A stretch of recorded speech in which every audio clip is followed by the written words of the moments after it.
Bienvenue à l'IRBI. Donc ici, c'est l'Institut de recherche sur la biologie de l'insecte. Donc c'est un institut qui appartient au Centre national de la recherche scientifique et également à l'Université de Tours. Donc nous sommes un ensemble de chercheurs qui travaillons sur les insectes et leur interaction avec l'environnement.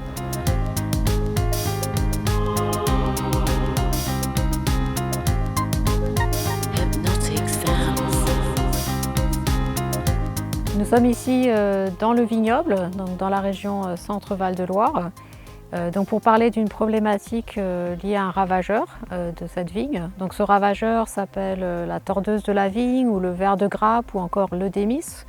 Donc c'est un ravageur qui peut s'attaquer aux fleurs de la vigne mais également aux baies et qui va donc provoquer des dégâts au niveau de la vigne. Et donc ce ravageur, bien sûr, on peut lutter contre ce ravageur en utilisant des insecticides. Mais ce sont des méthodes coûteuses et qui peuvent être qui sont parfois peu respectueuses de l'environnement. Donc on va rechercher d'autres méthodes de lutte de ce ravageur. Et donc une des méthodes qui n'a pas été tellement explorée jusqu'à présent, c'est l'utilisation de ce qu'on appelle des guêpes parasitoïdes qui vont venir s'attaquer aux chenilles et donc pondre leurs œufs à l'intérieur des chenilles. Et donc, en gros, ça veut dire mettre en place finalement des méthodes de lutte biologique contre ce ravageur. Donc ici, on avait, dans le cadre de ce projet Campo-Vigne, on avait plusieurs problématiques. La première, c'était de voir est-ce que le ravageur est bien présent au niveau du vignoble de la région Centre-Val de Loire. Et donc on a pu effectivement voir que le ravageur est en partie présent, donc notamment ici au niveau de cette parcelle de M. Joguet à Beaumont-en-Véron. Et ensuite la deuxième problématique, bien sûr, c'était de voir est-ce que le parasite, donc la fameuse guêpe parasitoïde, pouvait également déjà être naturellement présente dans le vignoble. Et donc l'objectif du projet était vraiment de faire cette démonstration, de voir si le parasite était présent. Et si c'était le cas, on pourrait ensuite envisager de mettre en place, de favoriser la lutte biologique contre ce ravageur. Donc il y a un aspect à la fois pratique et fondamental au projet. Donc l'aspect pratique se déroule dans les vignes, où on veut essayer de comprendre quel est le taux de parasitisme dans le vignoble. Et concernant l'aspect fondamental, on veut mieux comprendre le cycle de vie de la guêpe parasitoïde. Donc ce qu'on sait, c'est que les guêpes femelles vont pondre un œuf à l'intérieur de chaque chenille et ces œufs vont se développer à l'intérieur de la chenille et in fine provoquer la mort de cette chenille et permettre l'émergence d'une nouvelle guêpe adulte. Donc ce que nous, on a découvert au laboratoire, c'est que pour le succès de ce parasitisme, la guêpe nécessite un troisième partenaire qui est en fait un virus qui va être injecté en même temps que l'œuf à l'intérieur de la chenille.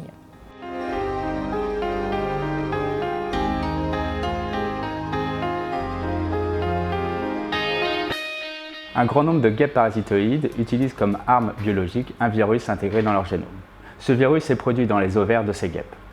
Nous avons donc disséqué les ovaires de la guêpe parasitoïde Campoplex capitator, qui sont donc ici. En règle générale, les guêpes parasitoïdes qui utilisent un virus pour le parasitisme produisent ce virus dans cette partie de l'ovaire qu'on appelle le calice. Nous avons donc dans un premier temps voulu vérifier si nous retrouvons bien notre virus dans ce calice et nous avons donc fait des images de microscopie électronique qui montrent que le virus est bien produit ici. Ce qui fait que lors du parasitisme, les œufs sont produits par l'ovaire. Ces œufs vont traverser le calice où est produit le virus, où sont produites les particules virales, qui vont recouvrir l'œuf. Ensuite, cet œuf va continuer son chemin par les oviducts et par l'ovipositeur être injecté dans la chenille parasitée. Pour caractériser le virus, il était nécessaire de mettre au point un élevage pour avoir suffisamment de matériel pour pouvoir l'étudier. Donc pour cela, on a mis en place un élevage, ce qui n'a pas été une mince affaire. C'est un travail assez important, ça demande beaucoup de travail. Et donc on a pu mettre en place cet élevage et le conserver pendant une durée de 18 mois au laboratoire, ce qui était déjà assez remarquable. Et donc grâce à cet élevage, nous avons pu étudier l'ADN du virus et également caractériser les particules virales qui sont injectées donc, à l'intérieur de la chenille.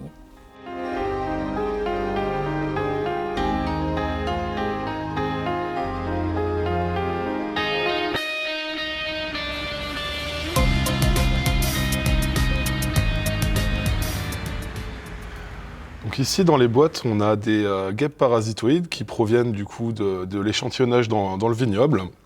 On a isolé ces guêpes individuellement dans des boîtes et on allait regarder du coup s'il s'agissait de mâles ou de femelles. Donc ici on a une femelle, un mâle ici. Le but du jeu, ça va être de les mélanger dans cette cage pour provoquer un accouplement.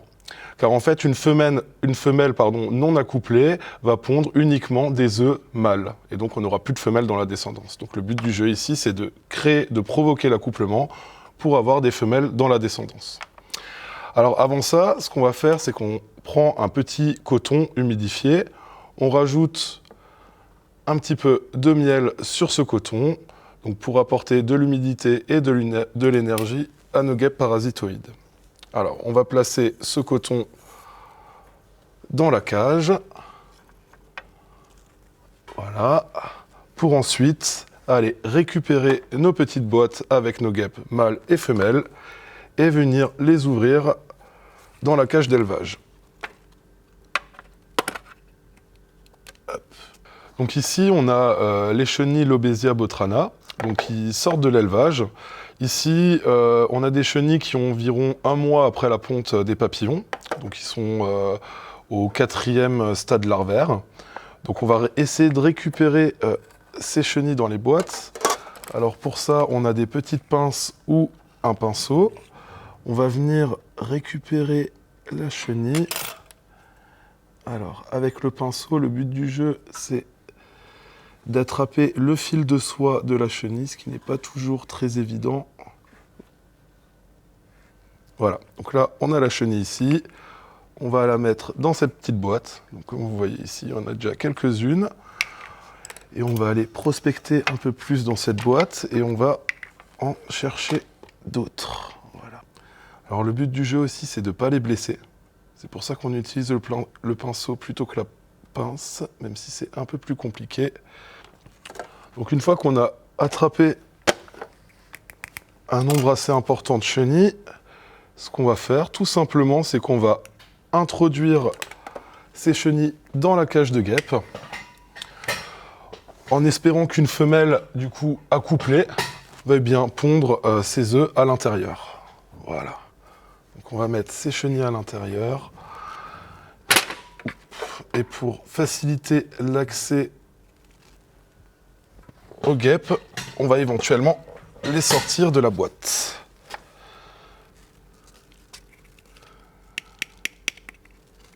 Donc là, les chenilles essayent de s'échapper. Voilà.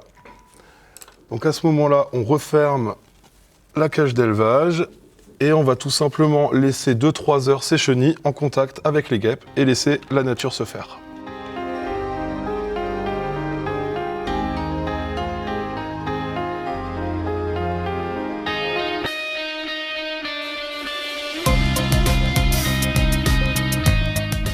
Ce type de projet financé par la région Centre-Val de Loire nécessite un vrai travail d'équipe.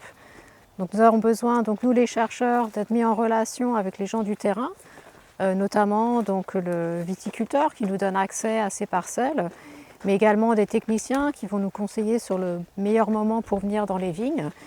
Et nous avons aussi besoin de personnes du Vinopôle et de l'Institut français de la vigne et du vin qui, eux, vont nous mettre en relation avec toutes les bonnes personnes de façon à ce qu'on puisse faire les collectes au bon moment.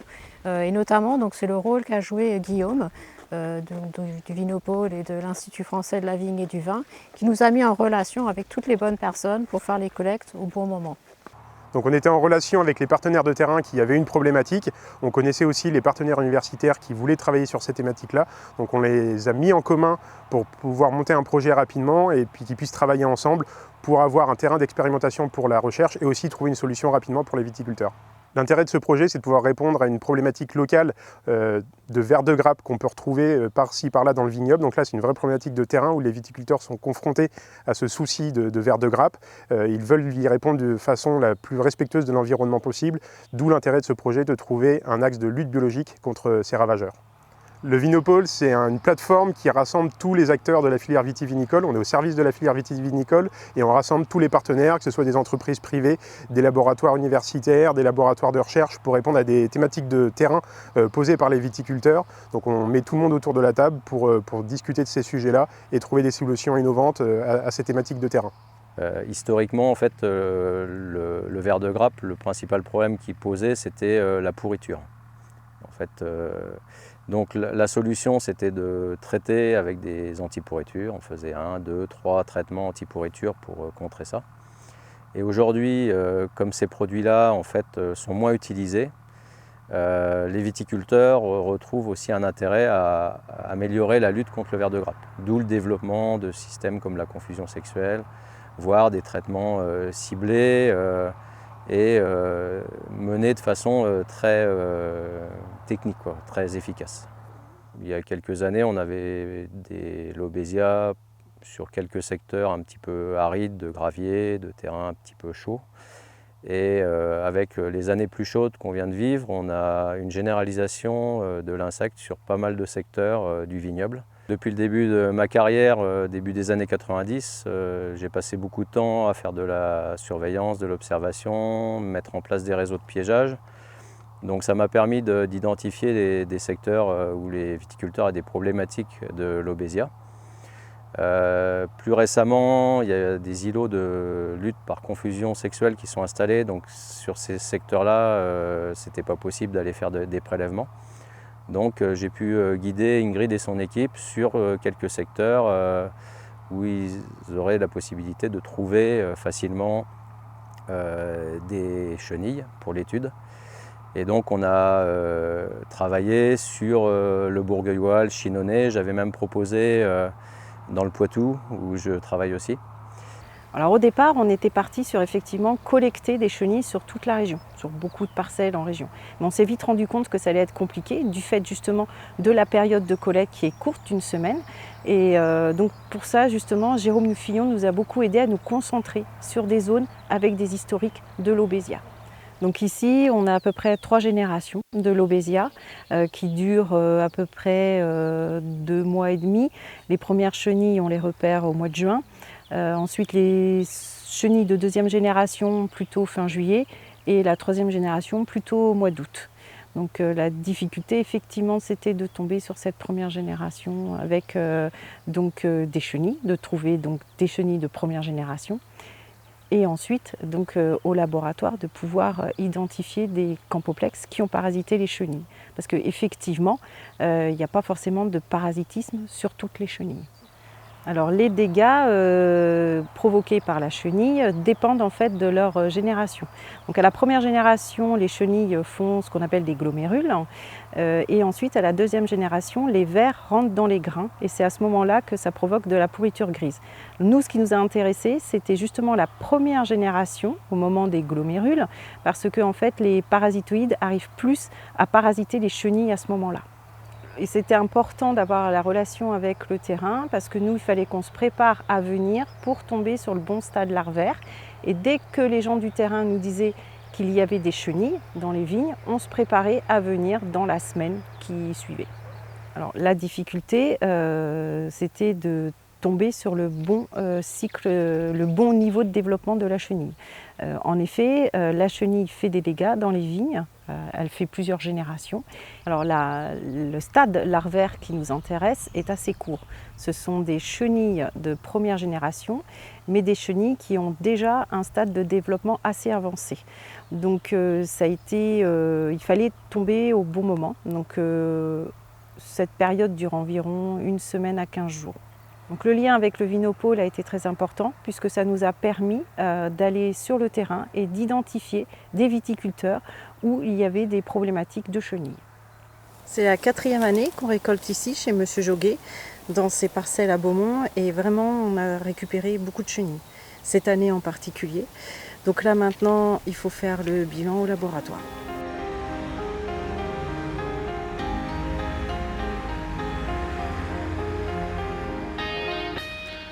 Nous sommes ici dans la partie retour de terrain où on analyse les glomérules collectés sur le terrain.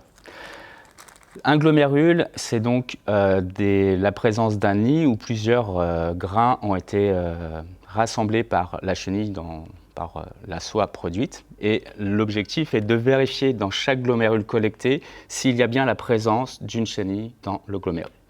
Chaque fois qu'on verra la chenille présente, le glomérule est mis dans un tube à essai qui est fermé par un coton pour permettre à l'air de passer.